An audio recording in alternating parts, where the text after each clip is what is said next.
Hey guys, I got a package from Sweden yesterday from Pontus. This is a oval style lock, and let me read you the note. I have been picking it all night. I just got it picked, as I'll show you in a minute, but I want to explain a couple of things. This is my first lock. Hope you find it fun to pick. When you got it, you should use the key and a sleeve of some sort, or the key pins will snag. They will snag. And as I was picking this, and this is proof I got it picked, took me a long time. I got it picked only once after, oh man, a lot of attempts. There's definitely some serrateds in here. You can see he put a lot of work in the top, and I suspect that about half of these cylinders are probably threaded all the way through. A lot of crunchiness in it and a lot of false sets. So here's the key. And he was very devious in that the first ones are very deep cut, so I had to work around those. But it is a pretty wide open. The only good thing, actually, it's a pretty wide open keyway, so I can work from the bottom of it, and the deep cuts really don't seem to affect it. The pinning does. Let's see if I can get the thing to work. Well, it did work. There we go. Don't know what that was hung up, but when you pull it out, it's because the cylinder is slightly loose, so you hold it in with your thumb, and then you can usually get it out. There we go. So very tight fitting key. Very tricky little lock. Let me get the vise, get this thing clamped up, and I'm going to try to pick it on camera. Alright, this is about attempt number 12 or so. Let's give it a shot. I have noticed that this key, after each picking, I have to kind of bang the lock, and I believe one of the serrated pins is probably getting hung up. But the key does work, despite what you see there. So I'm not worried that the lock is not functional. I'm going to use top of the keyway and try with a 15 thousandths gem. As I said, I've tried this 12 times, and I know the first binder is pin 2, so I'm not going to pretend like it's a surprise. And there we go. We got a little bit of a false set, and you're going to see that. That was pin 3, again with a false set. After that, I can't say who it's going to be, but we will get counter rotation. I'm on pin 6. See, the counter rotation tells me it's a spool. Now, watch how I turn the pick back and forth. And that's something I've learned from challenge locks.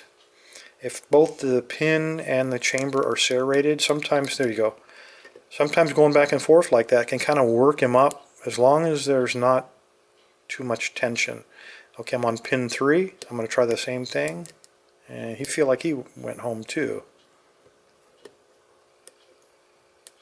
Okay, again, I'm on pin 4. See how it's counter rotation tells me it's probably a spool. I'm going to use this little trick and just assume that he's a serrated. Try to work him up in there.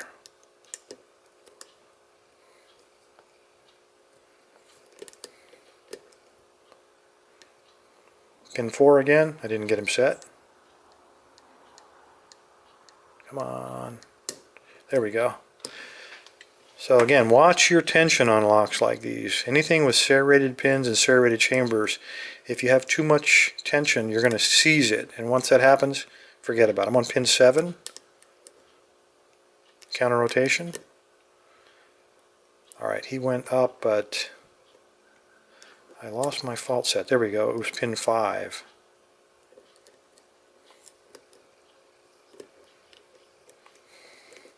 Well, Pontus, if this is your first lock, please send your second one to somebody else.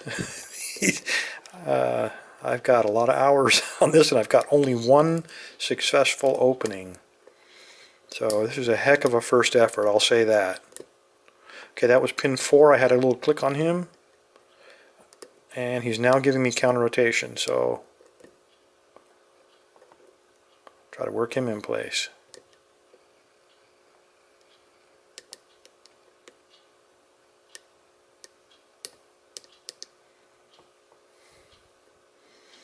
Still got counter rotation on him. Okay, he clicked, but now we've lost the false set.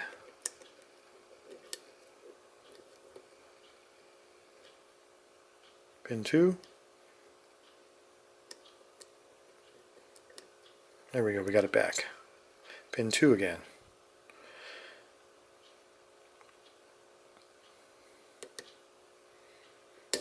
Whew, big click. He must be like a serrated spool or something. He's giving us multiple picks. I'm on 4 again. He's giving me counter rotation. He must be a spool.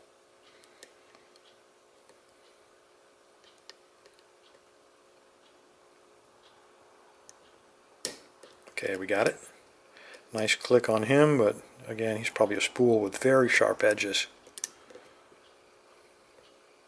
I'm on pin 7. I'm getting counter rotation.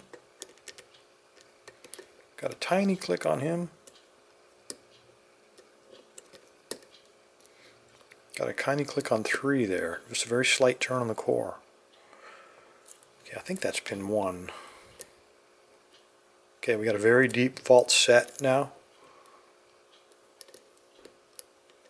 Try not to get too excited at this point like I did, and because if you say, oh, I'm really close, and then put too much tension, you've just blown it. You'll notice how, let me turn this so you can see, the core is kind of popping in and out when you pick it. If that happens, that tells you you probably are on the edge of getting it open. Probably hanging on only one pin, perhaps like a T-pin. So I'm basically looking for feedback at this point from anybody. Pin 2 is giving me some counter rotation again. He's nasty. Okay. He clicked. We got back faults. Oh, no, 2 still. Well, let me check everybody else.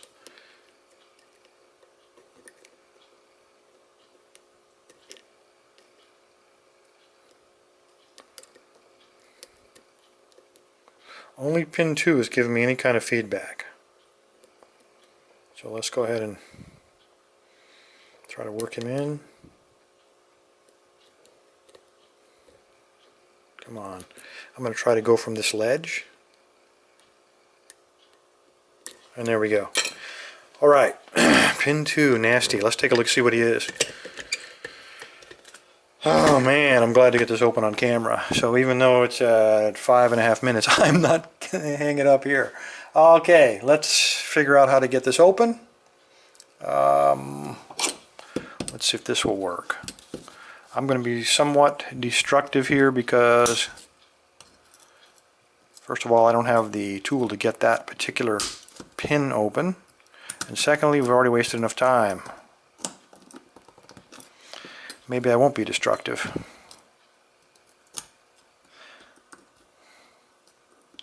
Because he won't let me. Okay, I'm going to try.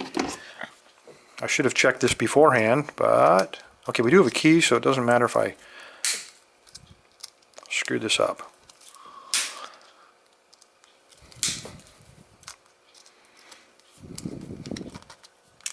Come on. Okay, we've locked it upside down, so I can now try to do. I wish I had the tool for this, guys. I have one, but not that small. Come on.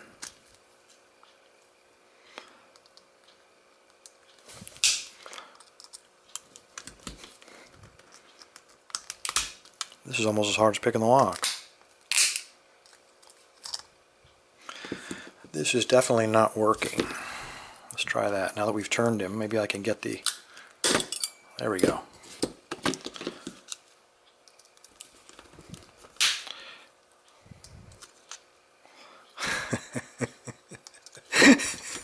I hate C-clips. I really hate them. Especially these. Alright, got it. Alright, let me get all this stuff out of the way. Let me get the pinning tray in here. Let me, oh God, he was starting to come out. Let me put those pins back where they belong. Okay, we were warned, do use a shim. And I have a shim somewhere here. Okay, so we're going to put a shim.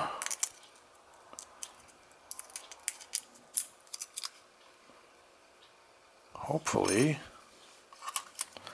This will not quite come out like that. We got to turn it like so.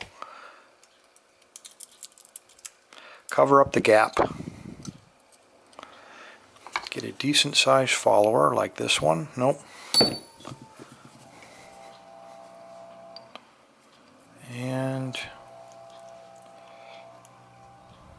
screwed up.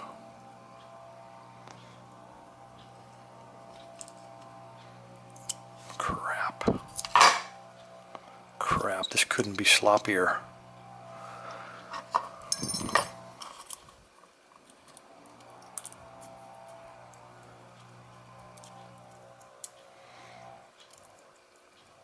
Alright, I can feel some crunching in there even with the shim.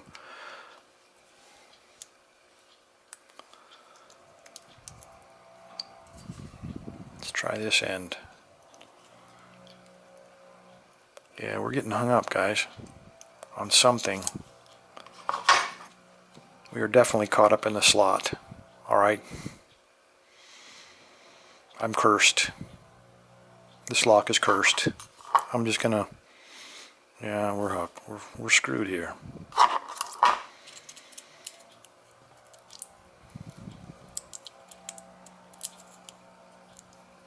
Come back.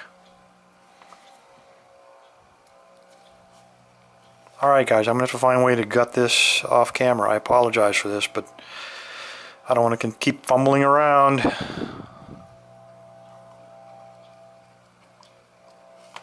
No clue.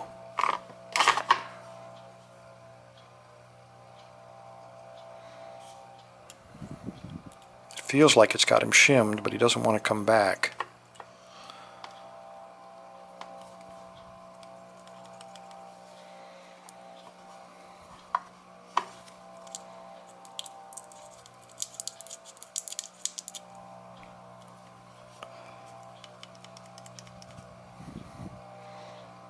And he doesn't want to come out. Yeah. All right. Now, let's try this again. Let's try it with the key.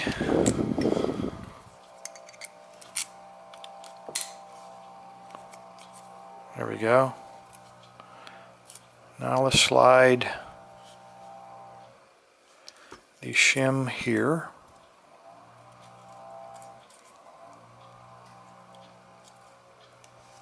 I can feel them getting stuck, so there must be a groove in the core somewhere.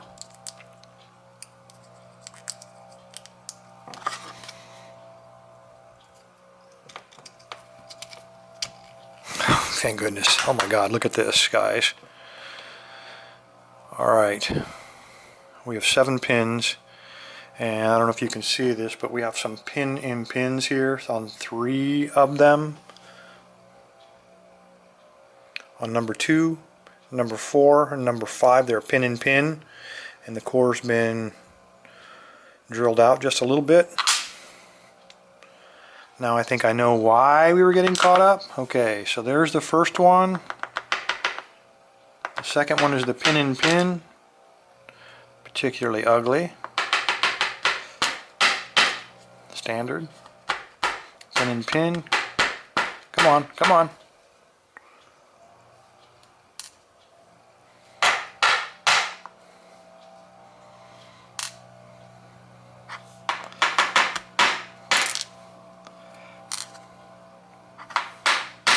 Number 6, well, let me get number 7 out. These pin-in pins are pretty tight in that core. They just don't want to come out. Come out of there. Okay, that was 7, and then number 6 is really stuck. There we go. Got him.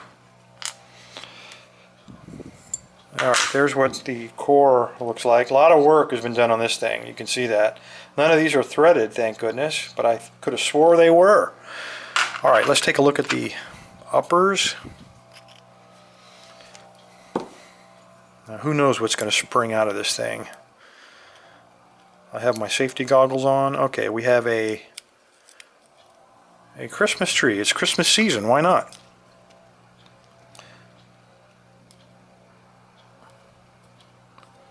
Oh, my shim is still in there. I was wondering where that pin went. Let me pull that shim out. There we go. Okay, here's that pin in pin. If you can see that in there.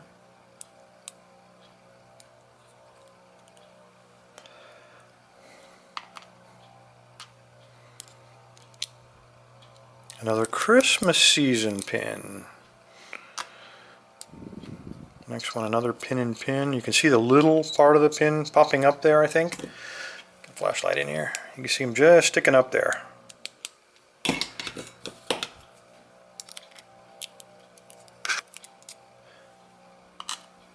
And then a Christmas tree. And the last one. Come out of there. The last one is a spool. Now that was odd. These two... Oh, I see, I put him in the wrong... Sorry, there we go. That was really odd.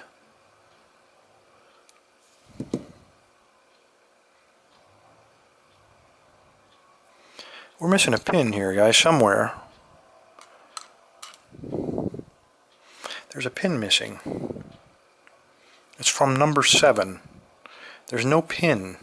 It's just a spring.